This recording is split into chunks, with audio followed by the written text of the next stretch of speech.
আসসালামু আলাইকুম। আপনারা সবাই কেমন আছেন? আশা করি আলহামদুলিল্লাহ ভালো আছেন। আমিও ভালো আছি, সুস্থ আছি।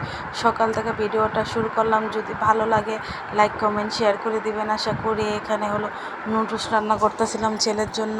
ছেলে নুডলস খাবে, আর বাসায় নুডলস আনলে ছেলে অনেক খাইতে চায় নুডলস, ভাত তো মুখে দিতেই চায় না। এখানে ছাদটা সুন্দর করে পরিষ্কার করছে। এখানে হলো অনেক সুন্দর লাগতেছিল, আর এত গরম লাগতেছে, অনেক গরম লাগতেছিল, অনেক ভাল লাগতেছিল না গরমে। সকাল থেকে আবহাওয়াটা অনেক মেঘলা মেঘলা আর অনেক গরম, বাপসা গরম লাগতেছে। এখানে আমার শ্বশুর বাজার নিয়ে আসছে। আপনারা কমেন্টে বলবেন এটা কি মাছের মতন দেখা যাচ্ছে, এটা আপনারা কমেন্টে বলবেন। আমি মাছটি সুন্দর করে কাইটা নিতেছিলাম, কাইটা ধুয়ে নেব। এখানে হলো অনেকগুলি মাছ আনছে। এটা কি মাছ আমি সঠিক জানি না, এটা সমুদ্রের মাছ মনে হয়।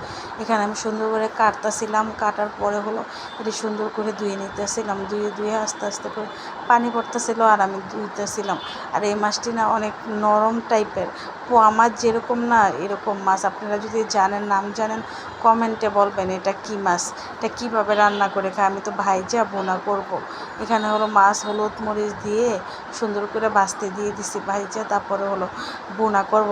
শুধু পেঁয়াজ দিয়ে বোনা করবো আজকে, টমেটো দিব না। আমার মেয়ে আবার একটু দেখি খায় নাকি, পরিমাণ মতন তেল দিয়ে দিলাম। তেল দেওয়ার পরে পেঁয়াজ কুচি দিয়ে দেবো। অনেকগুলি পেঁয়াজ কুচি করে রাখছিলাম, শুধু পেঁয়াজ দিয়ে বোনা করবো, আর কোনো কিছু দিই নেই। এখানে যদি আমার ভিডিওটা ভালো লাগে আপনারা কোনো অংশে লাইক কমেন্ট শেয়ার করে দেবেন। আশা করি এখন আমার ভিডিওটা একটু কম দেখেন, আপনারা সবাই বেশি বেশি দেখবেন, ভালো লাগবে। এখানে হলো আমি আদা রসুন বাটা দিয়ে দিলাম, পরিমাণ মতন পানি দিয়ে দিলাম। পানিটা দেওয়ার পরে হলুদ মরিচের মাছ করছি না, এই পানিটা দিয়ে দিলাম আমি এখানে। তারপরে হলো পানি দেওয়ার পরে লবণ দিয়ে দিলাম 2 চামচের মতন লবণ দিয়ে। তারপরে হলো করব, হলুদের গুঁড়া দিব, মরিচের গুঁড়া দিব, ধইনা গুঁড়াটা দিব, দিয়ে নর্মাল যেভাবে আমরা মাছ বোনা করি সেইভাবে মাছটা বোনা করতেছি। আর দেখি মাছটা এভাবে বোনা করে খাইতে কেমন লাগে।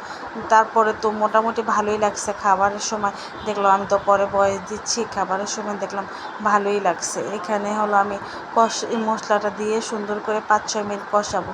কষানোর পরে মাছটি আমি ভাইজা রাখছি না, সেই মাছটি আমি দিয়ে দিব। এটা কি মাছ বলে আমি সঠিক জানি না, আপনারা কমেন্টে বলবেন এটা কি মাছ বলে।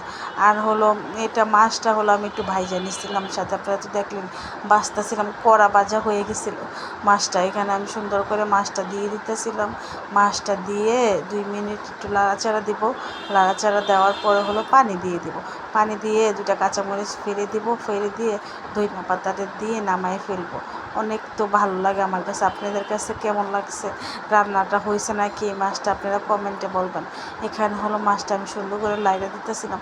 লাইড়া দেওয়ার পরে হলো 5 মিনিটের মতন চুলায় রাখছি, তারপরে পানি দিয়ে দিব। এখানে হলো আমি এখন পানি দিয়ে দিতেছিলাম, পানিটা দিয়ে দিলাম। আর গ্যাস চলে যায়, গ্যাসের এত সমস্যা, অনেক সমস্যা গ্যাসের, এত সমস্যা, অনেক লাগে। গ্যাস না থাকলে তো ঝামেলা লাগে। এখানে হলো আমি পানি দিয়ে একটু লাড়া দিচ্ছিলাম, যদি ভাঙা না যায় এই জন্য লাড়া দিচ্ছিলাম। লাড়া দিয়ে তারপরে হলো আমি নামাই ফেলবো তরকারি। এটা হলো কাঁচামরিচটা দিয়ে উচ্চানি আসলেই নামাই ফেলবো তরকারি। বেশিক্ষণ জাল দিলে আবার ভেঙে গেলে, এই জন্য আরও কম 2টা কাঁচামরিচ দিয়ে দিলাম। কাঁচামরিচ দেওয়ার পরে হলো তরকারিটা হলো 2-3 মিনিট রেখে আমি নামাই ফেলবো তরকারিটা।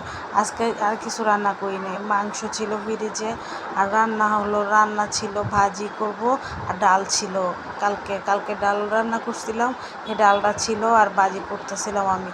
এখানে হলো একটু ছাদে যাব, তারপর রান্না বান্না শেষ করে খাওয়া দাওয়া শেষ করে নামাজ পড়ে একটু ছাদে আসছি। এত সুন্দর লাগতেছিল গাছটি, অনেক সুন্দর লাগতেছিল, আমার কাছে তো অনেক ভালো লাগে। আপনারা বললেন তো এটা কি ফুল গাছ, এই যে কি সুন্দর ফুল গাছ, অনেক সুন্দর, অনেক ভালো লাগতেছিল ফুল গাছটি দেখে, তো পরানটা জুড়ে যেতে